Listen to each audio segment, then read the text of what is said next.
यात एक breaking news येते। विधान भवन हाणामारी प्रकरणाच्या तपासाला कोर्टाने स्थगिती दिली। पावसाळी अधिवेशनादरम्यान गोपीचंद पडळकर आणि जितेंद्र आव्हाड यांच्या समर्थकांमध्ये हाणामारी संबंधित चौकशीला उच्च न्यायालयाने स्थगिती दिली।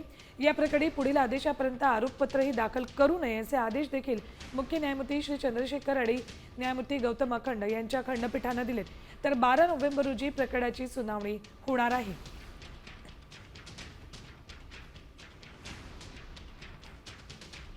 यात एक ब्रेकिंग न्यूज येते। विधान भवन हाणामारी प्रकरणाच्या तपासाला कोर्टाने स्थगिती दिली।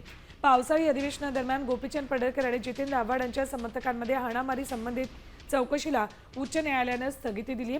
या प्रकरणी पुढील आदेशापर्यंत आरोपपत्रही दाखल करू नये असे आदेश देखील मुख्य न्यायमूर्ती श्री चंद्रशेखर आणि न्यायमूर्ती गौतम अखंड यांच्या खंडपीठाने दिलेत।